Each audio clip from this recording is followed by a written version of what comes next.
Bonjour, bon matin, c'est Chantal Roberge-Dupuis. Donc, je continue. On est rendu à la troisième petite émission. Je donne beaucoup d'informations dans les mêmes émissions pour ceux qui sont capables d'en intégrer rapidement parce que sinon, on dit j'ai autre chose à faire. Dépêche-toi parce que moi, j'ai beaucoup de choses à faire. Là. Je finis de regarder ma petite revue sur les monuments en hommage aux Sœurs de la Charité du Québec. Je suis en train d'apprendre les bustiers du Québec. Le vent déferlant, comment que le vent il pousse puis qu'il communique. Et puis après ça, j'ai de la couture à faire. Dérange-moi pas. Donc, les enfants qui ont une voiture, une belle voiture avec les parents, ont une planification de leur vie est planifiée. Hein? Il y a un planificateur quotidien, un planificateur pour la semaine, puis un planificateur pour le mois, pour l'année, puis pour les 20 premières années de sa vie. Autant au niveau de l'éducation, de la santé, de la prévention, de la maison, de bien avoir tous ces petits boutons sur crayon, les bonnes raisons, et puis la planification financière, puis dans le futur, mais là, on fait affaire à ce qu'on appelle des professionnels, parce qu'on ne peut pas être bon dans tout. Je suis capable d'être bonne un petit peu dans plusieurs affaires, mais pas dans tous les domaines. Donc, parfois, pour prendre des décisions pour le bien-être de tout le monde, je laisserai pas mes enfants dans la rue, là, comme... je laisserai pas mes enfants dans la rue.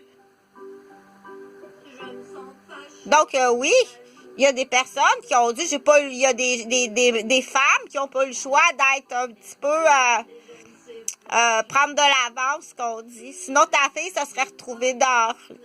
De toute façon, c'est pas le sujet. Le sujet, là, je vais faire un lien avec la santé puis la sécurité et l'éducation.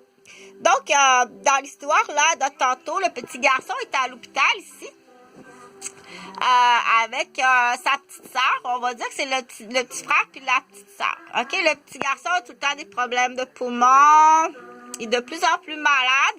Puis la petite sœur a tout le temps mal au ventre et est de plus en plus malade. Là, il faut que je parle du système de la santé au Québec qui est gratuit.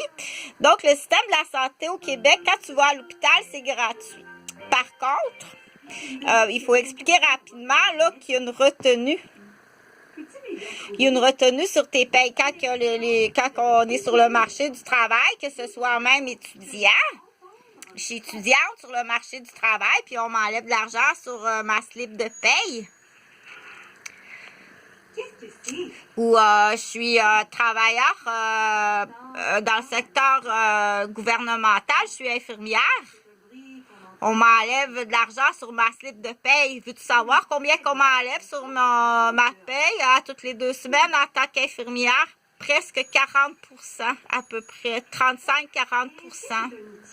C'est pas 800 piastres par semaine. À l'époque que je faisais, c'était à peu près 450. OK? Donc, viens pas détruire ce que j'ai construit, ça m'appartient. Il faut comprendre que le système de la santé au Québec, c'est gratuit, mais c'est une caisse commune. Quand on dit une caisse commune, là, c'est que tout le monde met de l'argent dans le pot. Dans l'exemple, mettez tout de l'argent dans le pot. Tu es obligé de mettre un pourcentage d'argent dans le pot. Puis après ça, tu as le premier ministre du secteur, de l'archipel ou de l'État ou du pays. Ici, c'est la province du Québec qui fait une répartition. Il faut que ce soit bien réparti parce que c'est mon argent. OK? Puis pour l'instant, je donnerai mon opinion puis mes calculs. Donc, on va en revenir là. Pourquoi des enfants qui sont malades? Il faut penser à la prévention parce qu'on veut pas que le petit garçon ait mal au poumon. Puis que la petite fille ait mal au ventre. Mais là, ça prend ce qu'on appelle une bonne cueillette de données avec un bon médecin. OK? Si en tant que parent, tu me comptes des menteries, là, moi, je pourrais pas bien le soigner. OK? Donc, c'est le travail du docteur à dire, est-ce que tu me comptes une menterie, là? T'as-tu une menterie? OK? Parce que je peux pas bien le soigner, puis il faut le pousser plus loin. Que ça le positionne en danger de mort. Ton enfant est en danger de mort si tu me dis pas la vérité, OK? Et puis ça positionne d'autres personnes en danger. Parce qu'il va retourner à la garderie. Puis tu m'as pas dit la vérité. Il va retourner à la garderie. Puis t'as pas idée ce qu'une famille peut détruire. OK? Oui, ils ont toutes vos adresses. Ils sont rentrés chez moi. Ça fait 15 ans que je vous le dis, 20 ans que je vous le dis. Ils ont toutes vos adresses. Qui ça, ils ont? Tu vas être surpris, les ions, c'est qui?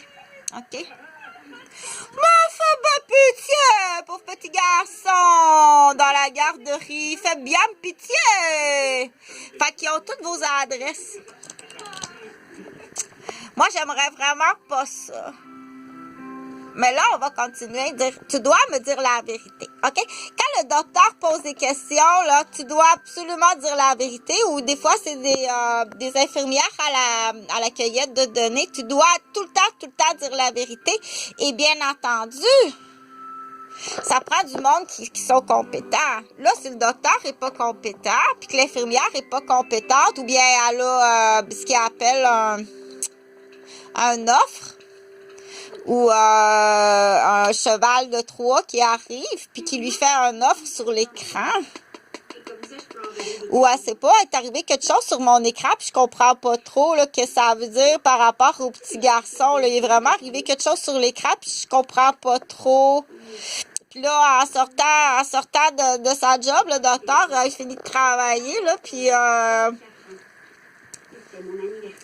il y a une mauvaise surprise qui l'attend dehors. Là. Il y a un gris qui attend le docteur dehors. T'as pas répondu au cheval de Troie qui avait sur ton écran? Lui, il comprend pas, il sait pas c'est quoi. OK? C'est que là, il faut comprendre c'est qui le gris. Puis pourquoi qu'il envoie un cheval de Troie?